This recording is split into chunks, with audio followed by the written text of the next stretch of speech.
Get ça.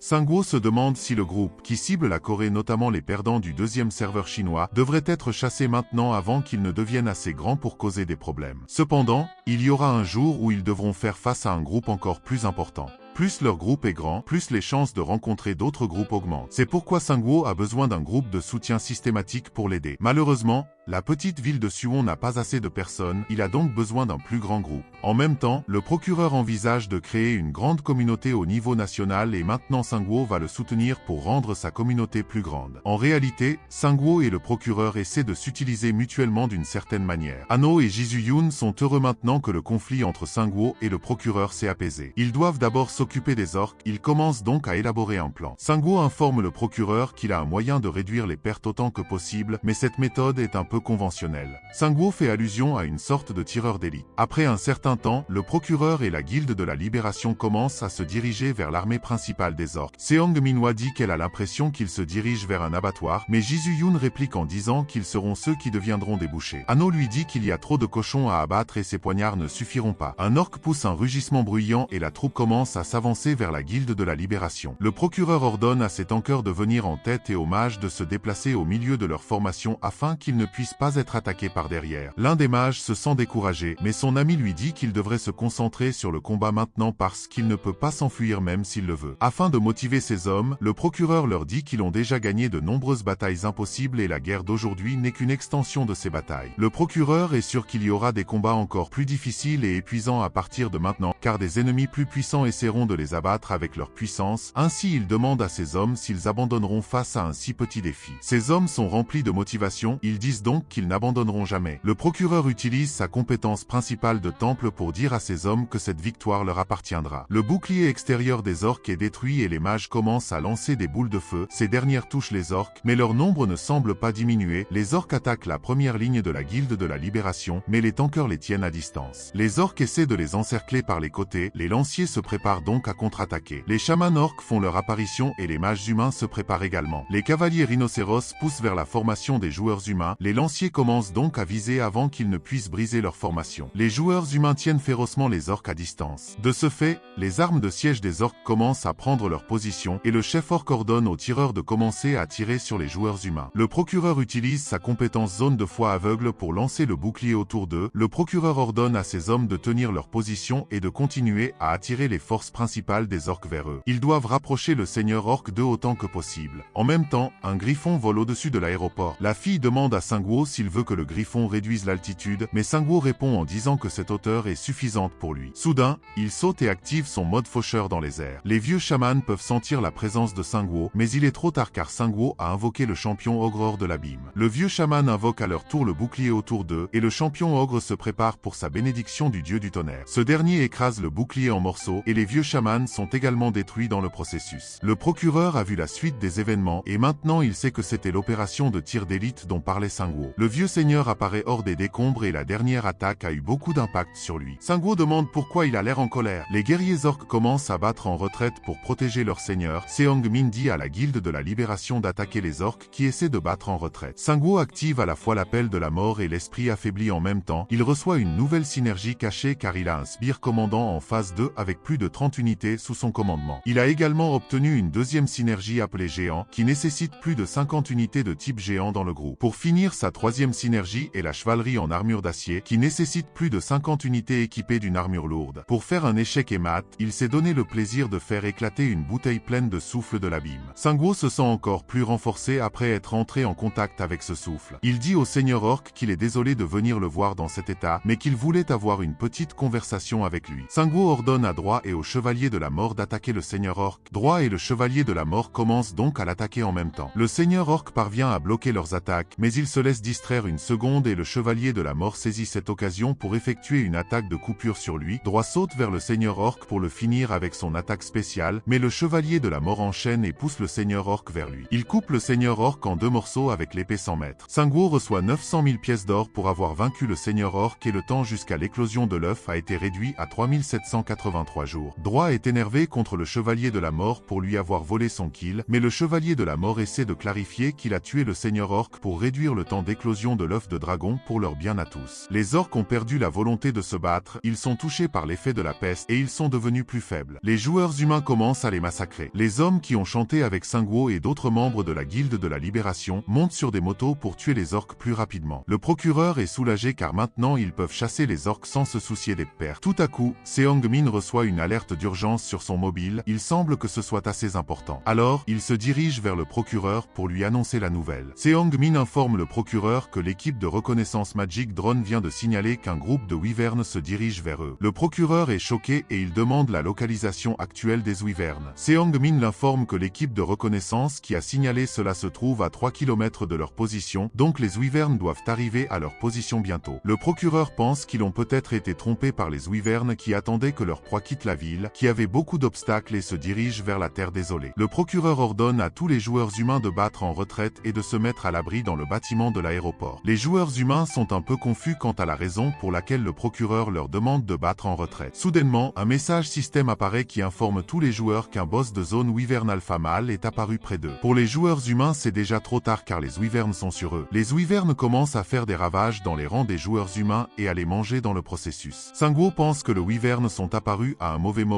et que s'en occuper peut être un peu problématique pour le moment. Il ordonne à ses oiseaux volants de transporter les orques morts vers les wyverns. Les wyverns sont occupés par leurs ravages et les oiseaux s'approchent d'eux, transportant les corps d'orques. Singwo demande au procureur de préparer les balistes et le procureur ordonne à ses hommes de les préparer. Les wyverns repèrent les oiseaux volants, l'un d'entre eux mord un orque rouge mort et l'avale sans hésiter. Singwo utilise son explosion de cadavres pour bénir l'orque rouge dans la bouche de la wyvern. Le procureur ordonne à ses hommes de tirer sur la wyvern avec les balistes. Puis Singwo ordonne au drac vagabond de finir la wyvern. Le drac mord le wyvern par derrière et après un peu de lutte, il parvient à la tuer. Singwo reçoit 754 000 pièces d'or pour avoir fini une seule wyvern. Tous les joueurs humains deviennent heureux après avoir vu Singwo finir une wyvern. Singwo a toujours voulu battre les wyverns et maintenant il a enfin réussi à atteindre son objectif. Il utilise sa compétence pour ajouter le wyvern dans sa horde, ainsi il monte sur la wyvern, et il ordonne au chevalier de la mort de faire de même. Il commence à voler au-dessus des autres wyverns. Les cieux se sont enfin ouverts pour Singwo et il peut voyager librement et rapidement. Le chevalier de la mort demande à Singwo s'ils vont chasser les wyverns ensuite. Singwo répond en disant qu'il est temps pour eux de montrer aux wyverns ce que cela fait d'être chassé. L'un des wyverns repère les joueurs humains rassemblés en dessous de lui. Il commence à se précipiter vers eux à pleine vitesse. Singwo ordonne à sa wyvern de chasser cette wyvern qui s'est séparée du troupeau. Cette dernière mord l'une de ses ailes. Le chevalier de la mort utilise sa compétence des chaînes d'abysse pour lier la wyvern. Puis Singwo leur donne de le finir avec l'épée 100 mètres. Tout à coup, Singwo remarque une deuxième wyvern au-dessus de lui qui est sur le point de les attaquer. Ils esquivent l'attaque de la wyvern en se baissant. Son nouveau compagnon de l'air se fait attaquer par la deuxième wyvern. La wyvern commence à s'envoler et la seconde wyvern se lance à sa poursuite. Singwo s'inquiète car s'occuper de deux wyverns en même temps sera difficile, mais en même temps, il reçoit une notification que la première wyvern a été tuée. Le chevalier de la mort l'a tué en lui enfonçant dans la tête l'épée 100 mètres et maintenant il est en train de tomber. Singwo transforme immédiatement la wyvern en sbire avec sa compétence. La deuxième wyvern n'abandonne pas et il est sur le point de les mordre. Quand Singwo est prêt, il lance droit vers la wyvern. Cette dernière est sur le point d'avaler droit qui utilise ses os spinaux pour esquiver l'attaque. Droit utilise ensuite sa technique de lame spirale pour couper la wyvern. Le wyvern a subi beaucoup de dégâts et il saigne, et la wyvern de Singwo attrape son cou et le brise, ce qui la tue instantanément. Singwo ramène la deuxième wyvern à la vie et maintenant il en a 3. Il y a plus de wyvern en dessous d'eux qui sont dans une horde et le mâle alpha wyvern les regarde d'en haut. Singwo ne peut pas s'occuper de toute la horde de wyvern, alors il attendra que certains d'entre eux quittent la horde et il les chassera un par un. Tout à coup, le mâle alpha wyvern qui planait au-dessus d'eux pousse un rugissement fort. Les wyverns lèvent les yeux vers le mâle alpha. Tout le troupeau commence à monter dans le ciel, tout en ignorant Singwo qui se tient là sur sa wyvern. Le mâle alpha wyvern, avec son troupeau, émet des vibrations maléfiques. Le chevalier de la mort dit à Singwo d'être en alerte car les choses vont devenir compliquées. Il y a environ 30 wyverns dans le troupeau et il sera impossible de leur échapper, mais Singwo a encore un bocal rempli du souffle de l'abîme qui peut être utile dans cette situation. Les wyverns commencent à se précipiter vers Singwo en même temps. Singwo répand rapidement le souffle de l'abîme autour de lui. Les wyverns deviennent étourdis après avoir respiré le nuage noir formé avec le souffle de l'abîme, mais ils chargent toujours et sont touchés par les effets de l'abîme. Les wyverns reculent de la fumée du souffle souffle de l'abîme, le chevalier de la mort informe Sangwoo que le souffle de l'abîme fonctionne comme un charme sur eux. Mais le mâle alpha wyvern tient toujours sa position. Sangwoo sort un autre bocal vide et il essaie de menacer les wyverns de reculer où il les arrosera avec plus de bocaux contenant le souffle de l'abîme. Le mâle alpha se rend compte qu'ils ne peuvent rien faire si le nécromancien continue à utiliser le souffle de l'abîme, alors il décide de se retirer avec son troupeau. Ainsi les wyverns s'envolent à vitesse maximale. Sangwoo, dont le mode faucheur vient également d'expirer, est heureux d'avoir enfin un peu de paix. Il atterrit sur le sol et ses sbires s'occupent des orques restants tandis que les joueurs humains se sentent à l'aise d'avoir Sangwoo avec eux. Le procureur se sent aussi un peu soulagé parce que Sangwoo est de son côté et il peut s'occuper des puissances étrangères pendant qu'il se concentre sur la création d'une communauté forte. Une notification apparaît qui les informe que les Coréens ont éliminé le 4e seigneur des monstres de guerre et que Sangwoo est le plus grand contributeur de cette mission. Les joueurs humains commencent à célébrer leur victoire. Sangwoo était le plus grand contributeur dans ce raid, mais le joueur Han Gang-sok est toujours en première position dans le serveur coréen. Sangwoo vient de passer au niveau 18. Il choisit une carte qui lui ajoute 3 points de force comme récompense de niveau. Il sait que des informations à son sujet se sont trop répandues en raison de la diffusion en direct, et ses ennemis le cibleront à l'avenir à la place de ses invocations. C'est pourquoi il a choisi une carte de force pour pouvoir mieux les accueillir. Sangwoo a également obtenu une bague de rang légendaire après avoir éliminé le Seigneur Orc. Cette bague s'appelle la bague Black and Pearl. Elle augmente les dégâts de magie de type malédiction de 10%. Elle émet également de l'énergie sombre, qui peut être nocive pour les joueurs sans immunité. Sangwoo s'équipe de la bague car elle sera assez utile pour lui lorsqu'il utilisera le souffle de l'abîme ou d'autres magies noires. Sangwoo pense qu'il aurait pu obtenir un meilleur butin s'il avait laissé le Seigneur Orc lancer la magie noire comme l'objet légendaire qu'il a obtenu du chaman orc dans la grotte, mais arrêter la magie était plus important ou plus de personnes auraient perdu la vie pendant la bataille. Ils font une évaluation selon laquelle seulement 492 personnes ont survécu à la dernière bataille. C'est seulement un tiers des joueurs avec lesquels ils ont commencé la bataille, et les joueurs sont un peu préoccupés par cela. Le procureur vient et il leur informe qu'ils ont perdu beaucoup de bons hommes, mais ceux qui ont survécu sont devenus plus forts. Il leur informe également que des événements comme celui-ci continueront à se produire, ils doivent donc utiliser cet incident comme une raison de devenir plus forts. Sangwoo pense que les mots du procureur sont un peu durs, mais tout ce qu'il dit est vrai. Jisoo-yoon est arrivé au niveau 15. Tandis que Hano est un peu lent, il a donc atteint le niveau 12. Hano est au 27e rang tandis que Jisoo-yoon est au 7e rang dans le serveur coréen. Hano prend un micro et il commence à se plaindre auprès du système pour n'avoir béni que les joueurs à 4 ou 5 étoiles avec l'éveil, tandis que les joueurs avec peu d'étoiles sont traités comme des extras. Sangwoo informe Hano qu'il avait 2 chances de choisir une classe élevée et que c'est sa faute d'avoir choisi des classes à faible étoile les 2 fois. En même temps, certains membres de la Guilde de la Libération qui exploraient l'aéroport international de Jimpo-sort, l'un des joueurs leur informe qu'ils ont trouvé un magasin à l'intérieur du bâtiment de l'aéroport, mais lorsqu'ils ont essayé d'entrer, ils ont reçu un message système leur indiquant que le magasin ne pouvait pas être approché. Sangwoo devient heureux car il pense que ce magasin doit être réservé aux joueurs spéciaux comme lui. Les autres joueurs avec des classes à étoiles élevées deviennent également heureux après avoir entendu cela. Le procureur dit à tous les leaders de se diriger à l'intérieur et d'essayer. Le joueur guide les leaders dans la pièce avec le magasin. Il y a quelque chose de différent avec ce magasin et même son logo est marqué avec le symbole « Ne peut pas être utilisé B la balise et Kanobi UZ.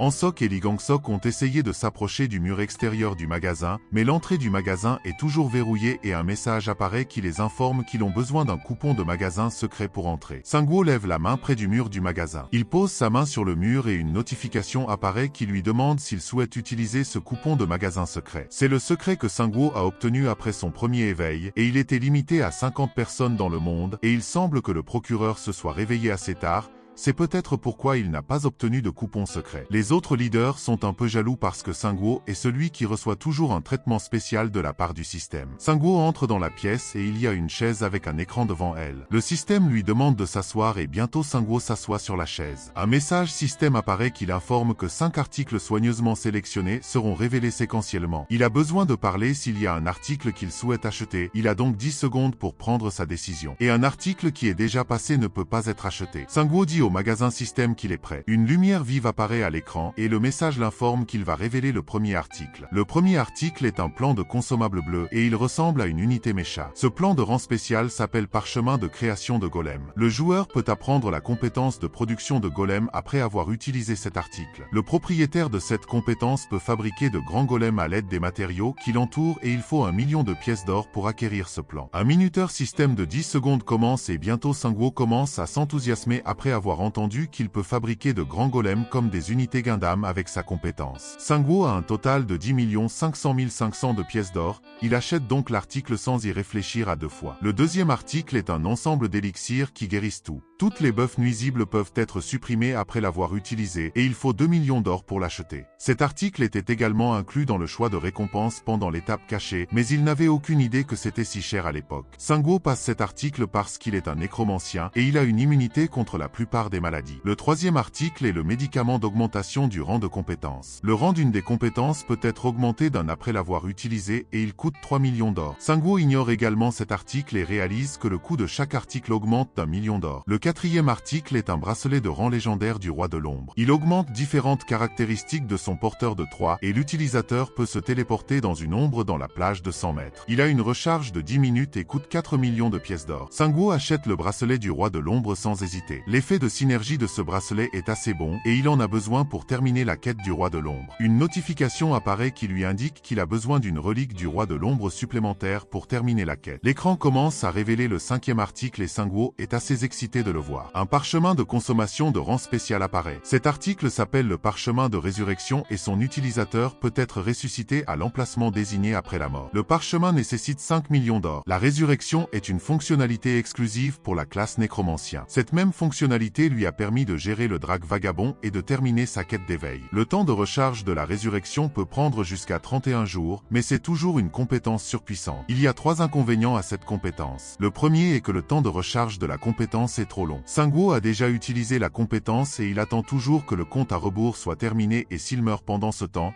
ce sera fini pour lui. Le deuxième inconvénient est que la situation ne peut pas être changée même après avoir été ressuscité, et l'ennemi qu'il a tué une fois doit être assez puissant pour le tuer 2 fois. Le troisième inconvénient est que c'est une compétence, donc Sanguo ne peut utiliser que sur lui-même. Et s'il arrive quelque chose à Anno ou Jisuyun, il ne peut rien faire. À part le fait qu'ils sont tous les deux ses amis proches, ils sont les deux seules personnes en qui il peut avoir confiance. Ils doivent devenir forts et prendre des risques. Le parchemin de résurrection sera un énorme avantage pour eux, donc Sanguo l'achète avant que le minuteur ne puisse se terminer. Sanguo achète tout ce dont il a besoin, et le magasin commence à le renvoyer. Après la guerre avec les orques, le procureur a établi la ville capitaliste de l'Union des joueurs, la Guilde de la Libération et les joueurs de la ville de Sanguo ont continué à faire monter leur niveau en même temps, tandis que Sanguo et son groupe profitent de leurs vacances. Anno rassemble des informations car les combats qu'ils vont avoir à l'avenir seront plus difficiles. Le Griffon allié s'approche d'eux et les informe que les pirates sont déjà apparus. Jisuyun et Anno informent le procureur à ce sujet, et ils demandent à Sanguo comment il va gérer les pirates, donc Sanguo les informe qu'il sera préférable de s'en occuper dans l'océan avant qu'ils ne puissent faire leur débarquement. Anno dit que les pirates n'auraient pas envahi pour la deuxième fois s'ils avaient du travail. Il dit qu'ils doivent être prudents car les pirates essaieront de les approcher différemment car ils connaissent déjà Sanguo. Si ces pirates visent la Corée, alors ils doivent avoir rassemblé autant d'informations qu'ils le pouvaient à partir de flux en direct ou en enlevant d'autres joueurs. Jisuyun demande à Sanguo s'il a déjà réfléchi à la façon dont il va gérer les pirates. Le fait est qu'il n'a pas de plan,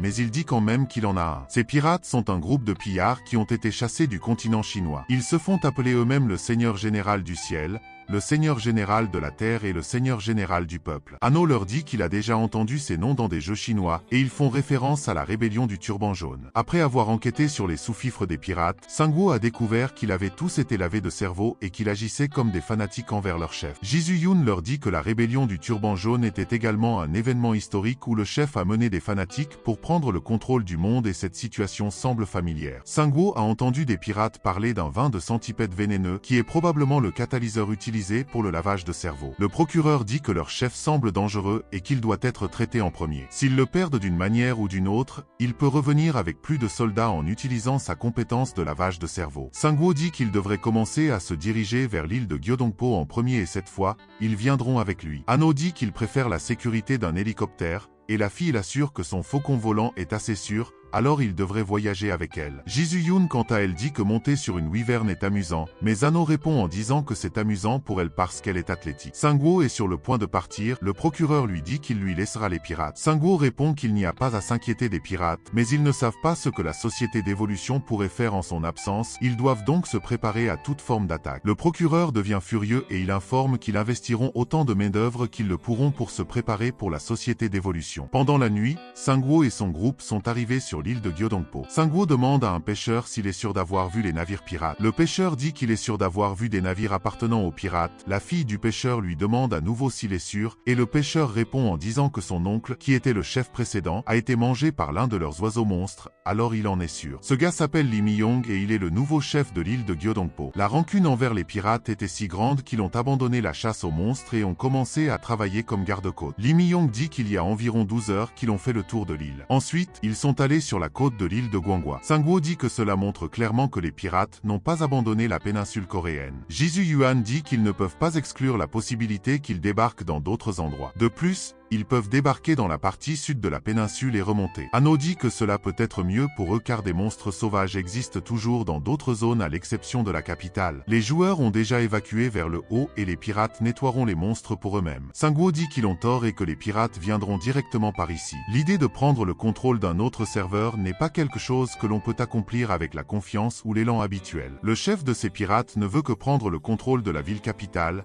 qui est le cœur de leur serveur. Sangwoo demande à Lee Mi-yong s'ils ont l'intention de rester sur l'île même avec les pirates qui reviennent. Lee Mi-yong dit qu'ils ont souffert une fois à cause de ces pirates, mais ils ne souffriront plus et cette fois-ci, ils vont les rembourser. Jisoo Yoon dit qu'ils devraient se préparer dans ce cas. Sangwoo pense qu'ils doivent se préparer soigneusement car la flotte avancée des pirates a été anéantie et cette fois, c'est peut-être la flotte principale qui arrivera. La fête de Penguin a beaucoup d'or, alors ils demandent à Lee Mi-yong l'emplacement d'un magasin ou d'une forge parce qu'ils veulent acheter de l'équipement. Lee Mi-yong leur dit qu'il y a une forge au centre-ville où ils peuvent renforcer leur équipement. En même temps, un pêcheur court vers lui et les informe que les pirates se sont déjà rassemblés. Ils se rassemblent sur une île de l'autre côté de la mer, où ils se préparent à les attaquer. Lee Mi-yong informe Sangwoo que c'est arrivé trop vite et qu'ils ne sont pas prêts. Sangwoo pense que les pirates agissent bizarrement et qu'il aurait dû débarquer quelque part à l'intérieur des terres plutôt qu'une île séparée. Il pense que peut-être les pirates n'ont-ils pas encore appris grand-chose à son sujet ou ils le sous-estiment. Pendant la nuit, un navire se déplace dans l'océan. Un joueur avec le micro dit qu'il va maintenant informer tout le monde de ce qu'ils vont faire. Le joueur dit qu'ils appartiennent à la flotte du Seigneur général de la Terre. Il se trouve actuellement au milieu de l'océan en ce moment. Il dit aux hommes d'être sur leur garde parce que l'océan est rempli de monstres terribles. Après avoir traversé cet océan infernal, ils débarqueront sur la péninsule coréenne afin d'occuper cette terre. Les gens du deuxième serveur chinois les appellent des lâches parce qu'ils se sont enfuis de là sans se battre correctement, mais une fois qu'ils seront revenus sur le serveur chinois après avoir conquis la Corée, ils s'occuperont de tous. Le joueur avec le micro dit que le souhait de leur seigneur du ciel sera accompli en Corée, mais la Corée a un méchant appelé le nécromancien qui a tué leur équipe avancée sans montrer aucune sorte de pitié. Cependant,